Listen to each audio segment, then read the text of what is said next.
Enfin, la première fois où on s'est retrouvés, c'était à la salle des fêtes et on avait fait un tour de toutes nos réalisations pendant le mandat, puis de la citoyenneté et de la démocratie participative.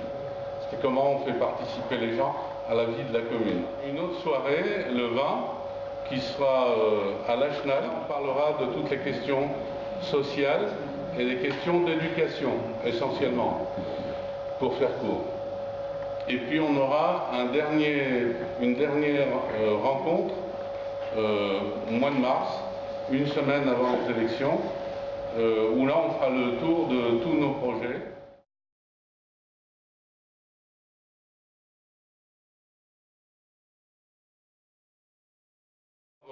On ne va pas revenir sur ce qu'a été notre bilan, même si on en est assez fiers finalement. On va quand même essayer de regarder le futur. Toute notre réflexion pour le futur, bien sûr, elle tient compte de ce qu'on a vécu là pendant 6 ans. C'est-à-dire, on est bien marqué par ce qu'on a vécu et on essaye d'envisager l'avenir. Alors évidemment, ça ne va pas être des trucs révolutionnaires qu'on propose, ça va être avec nos moyens, mais on sait qu'il y a beaucoup de points sur lesquels il va falloir qu'on se batte. Et par exemple, ça va être le PLUH. Vous savez qu'on fait partie du Grand Lyon, qui au 1er janvier 2015 va se transformer en métropole, donc avec des pouvoirs accrus, puisqu'on ne fera plus partie du département du Rhône. On sera Grand Lyon, point, métropole lyonnaise. Et le Grand Lyon aura en compétence toutes les compétences qu'avait le département. On ne dépendra plus du tout du département du Rhône, lequel on s'est battu pendant tout le mandat et sur lequel il va falloir qu'on se batte encore, notamment dans la discussion sur le PLU, c'est préserver notre ceinture verte qu'on a autour de la commune. Ça, c'est ce qui fait le charme de la commune. C'est-à-dire, à peine on sort, on est dans la verdure.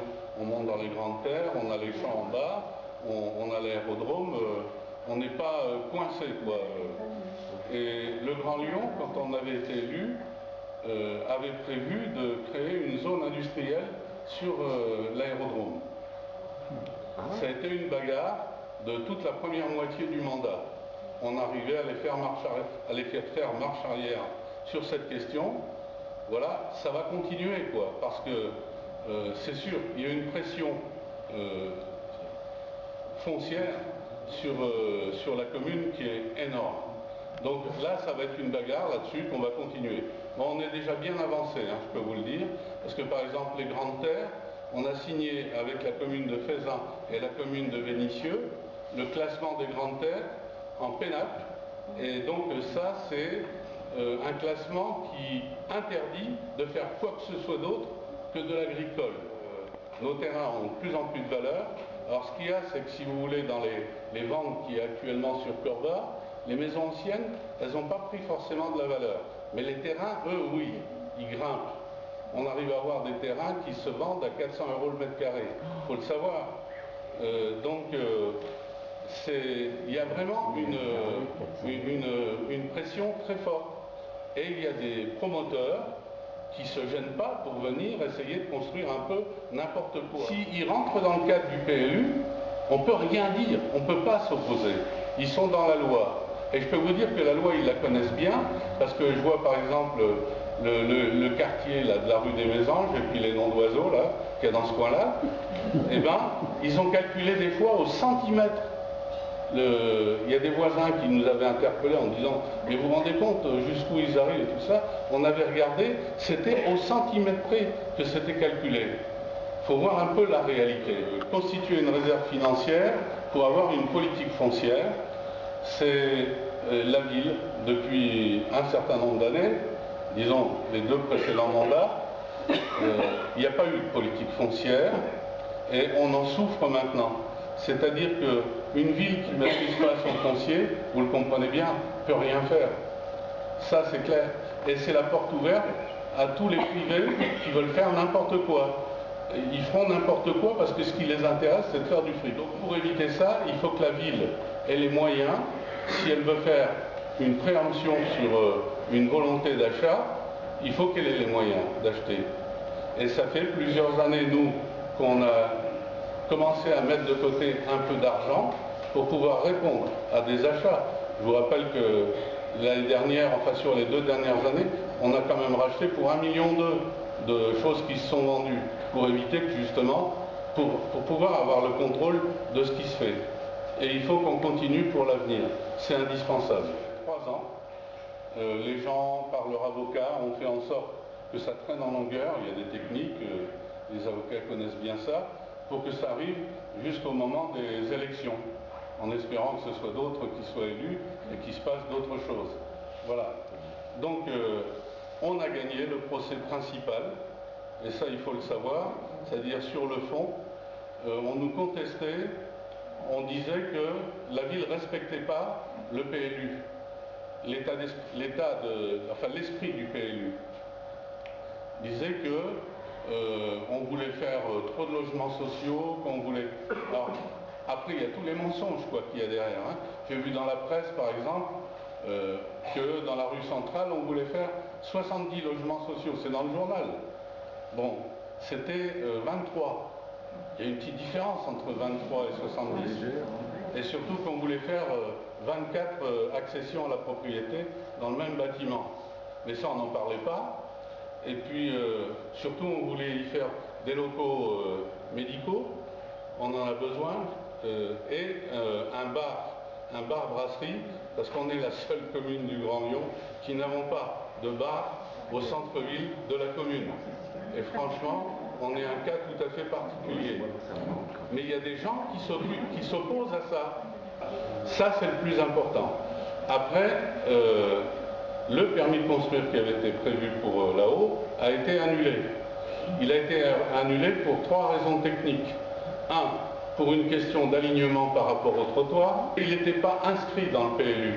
Donc, en droit, on n'avait pas le droit de l'aligner sur un truc qui n'était pas, en fait, noté. Les anciens, il y avait beaucoup qui nous avaient dit, voilà, moi j'habite dans une maison, je suis tout seul, il y a 6 pièces, et puis je ne veux plus tailler ma haie, mais il n'y a pas d'appartement.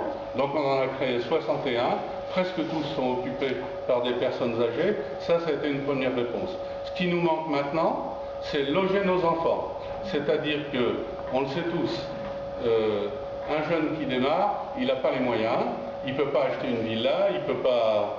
Et donc, sur Corba, il ne trouve rien. Et donc, il part. Et les 3 quarts du temps, il ne revient pas. Voilà. Ce qu'on souhaiterait, c'est qu'un jeune qui naît à Corba puisse faire tout son parcours de vie sur la commune. Nous, en tout cas, on est rentré dans toutes les commissions d'attribution des sociétés de HLM qui sont sur Corba et qu'on contrôle tout ce qui se passe. Alors, je ne dis pas qu'il ne vient pas de temps en temps des gens d'extérieur, mais en tout cas, à chaque fois, il y a la priorité aux Corbasiens. Et ça, il faut le savoir. Mais ça, il faut se battre là-dessus, c'est sûr. Et aussi,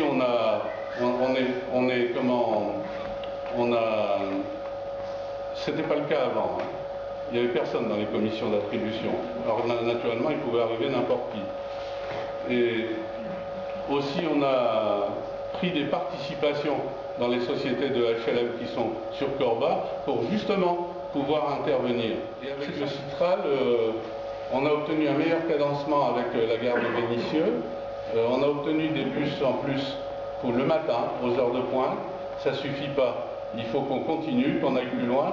Et on voudrait changer le terminus. Ça, on n'a pas obtenu. Le terminus actuel qui est dans le chemin de Grange Blanche, il ne convient pas aux habitants qui habitent autour. Il faudrait qu'on arrive à le pousser un peu plus loin. Pour l'instant, on n'a pas abouti. Ça va être un combat du prochain mandat. Avant la fin du prochain mandat, tout le monde aura accès au très haut débit. Et pas seulement la DSL comme on a avec Numéricable. Non, le très haut débit, là, 100 mégas. Oui, tout le monde aura ça avant la fin du mandat. Là, on a entamé les discussions avec le Grand Lyon. C'est SFR qui a été désigné pour équiper Corba. Le report du tracé ferroviaire à 2030, les décisions, vous savez, là-dessus on est toujours vigilant, parce que définitivement ça n'a pas été pris comme décision. Ce qui a simplement été pris, c'est un report à discussion jusqu'en 2030. Donc,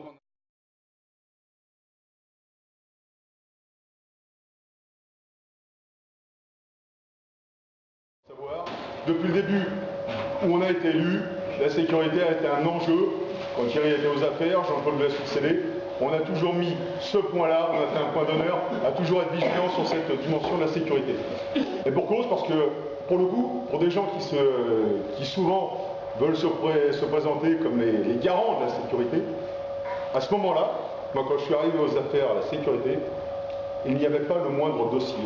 Je relisais avant-hier tous les rapports de police que j'ai eus depuis le début de l'année. En gros, une cinquantaine.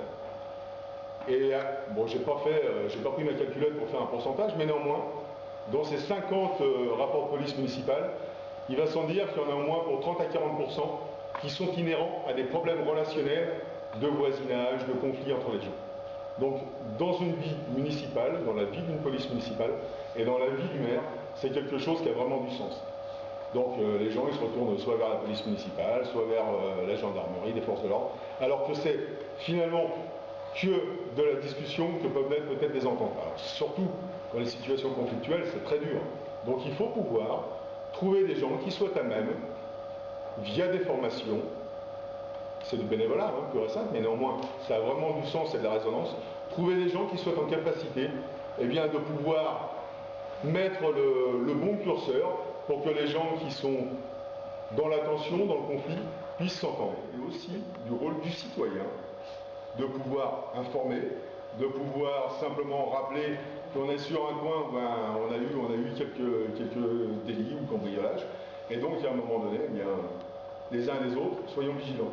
Et dans ce sens-là, on a une opération qui s'appelle l'opération Tranquillité et Vacances, vous la connaissez certainement, et j'ai même envie de dire aux Corbasiens, je suis un peu surpris parfois parce qu'il y a à peu près 200, 150 à 200 villas toutes les années qui sont surveillées. Ils sont surveillés par la police municipale et avec la gendarmerie. Mais 150, il y a combien de logements sur Corba? 3000, combien de villas 3500, 4000. Ouais, dans ces eaux-là. Il y a beaucoup de pavillonnaires. Donc je pense que les gens ont intérêt, lorsqu'ils partent en vacances, les 15 jours d'août, les 15 jours de juillet, les 3 semaines peut-être, bien avant leur départ, de le signaler, de passer à la police municipale ou à la gendarmerie de Corba en disant ben voilà, moi je m'en vais de tel jour à tel jour. Sécurité de prévention de la délinquance. C'est-à-dire que ça réunit un noyau d'acteurs, donc forcément les élus, la gendarmerie, la police municipale, des gens de l'enseignement, de l'inspection d'académie, des acteurs sociaux, des bailleurs sociaux. Donc tout le monde se réunit autour d'une table et on fait, alors c'est une photo en somme, hein, de l'état de la sécurité sur la commune au moment où on se réunit. Donc forcément, si on fait une photo, il faut qu'il y ait quelque chose qui en ressorte et ça peut nous permettre de mettre en place un certain nombre d'actions pour justement intervenir là où on peut rencontrer des difficultés. Donc ça, c'est un cadre légal également. Et voilà, c'est une chose qui est en train de se mettre en place. Alors, bien entendu, on ne le met pas en place en claquant les doigts. C'est assez lourd comme dispositif, mais néanmoins, ça a du sens et ça s'adresse aux villes de plus de 10 000 habitants.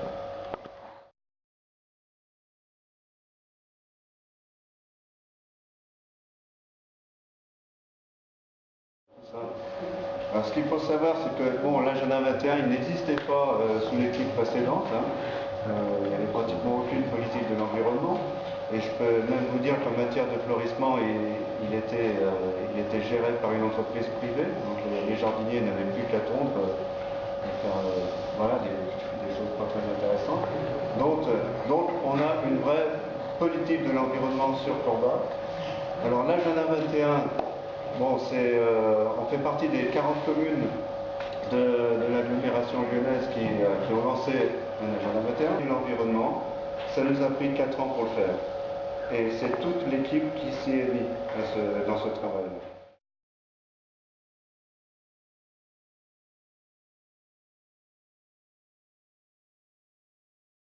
On a créé en 2008, avec la même équipe, Vivons Corba, on a créé 4 conseils de quartier.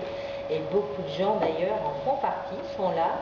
Ils ont pu apprécier justement ce nouveau fonctionnement, tout à fait nouveau sur Corba. On avait une réunion par mois sur le bureau et une réunion tous les 3 mois pour les gens du quartier. En fait, c'est un travail d'équipe qui permet, le conseil de quartier c'est un outil, mais tous les adjoints sont attentifs à améliorer dans chaque quartier ce qui commence à poser problème. Et je pense qu'en 6 ans, on a fait un très bon travail. En tous les cas, maintenant, il y a des beaux rails pour continuer et il y a déjà des projets qui sont sur le papier. Moi, en tous les cas, je vous souhaite de continuer avec Laurence qui va vous en parler là et puis que tout le monde soit acteur des conseils de quartier, tout le monde. Au vu du bilan que Daniel vous a présenté, donc l'équipe Vivron-Corba souhaite continuer avec les conseils de quartier en consolidant leur fonctionnement et le rôle de relais entre les habitants et la municipalité. Donc ils ont une double mission en matière de... Ils font descendre des informations auprès des habitants et aussi ils font remonter les problématiques que les habitants nous indiquent auprès des services de la ville. Les conseils de quartier faisaient ce que nous on appelle des diagnostics en marchant, c'est-à-dire qu'ils venaient dans les quartiers, dans les secteurs, puis ils relevaient ce qui n'allait pas, voilà, et ils le faisaient remonter après au service de la ville qui souvent le faisaient remonter après aux autres institutions parce qu'il y a beaucoup de problématiques en matière de voirie qui dépendent du Grelot, du département, ce sera plus trop le cas, mais voilà. Et on n'annonçait pas qu'on venait dans tel quartier. On y allait un samedi matin et puis on faisait le tour. Donc si on rencontrait les habitants, on échangeait avec eux, mais il n'y avait pas forcément de lien. Donc nous, ce qu'on propose de faire là pour continuer cette action, c'est de mettre en place des visites de quartier. C'est-à-dire qu'on annonce un petit tract dans les boîtes aux lettres, nous passerons dans votre rue tel jour à telle heure, venez nous rencontrer, venez nous dire vos problèmes et surtout les montrer, parce qu'on sera là justement. On mettra vraiment l'accent sur le lien social. Il y a beaucoup de choses à faire en la matière, notamment pour venir en aide aux personnes isolées. Alors je sais que le CCS a commencé une action et qu'il y a une réflexion qui est menée en ce moment avec les partenaires dans les conseils de quartier, mais il y a encore plein d'autres choses à imaginer pour le mieux vivre ensemble. Donc voilà, j'espère que nous pourrons mener à bien ces projets. C'est pourquoi nous comptons sur vous le 23 et le 30 mars.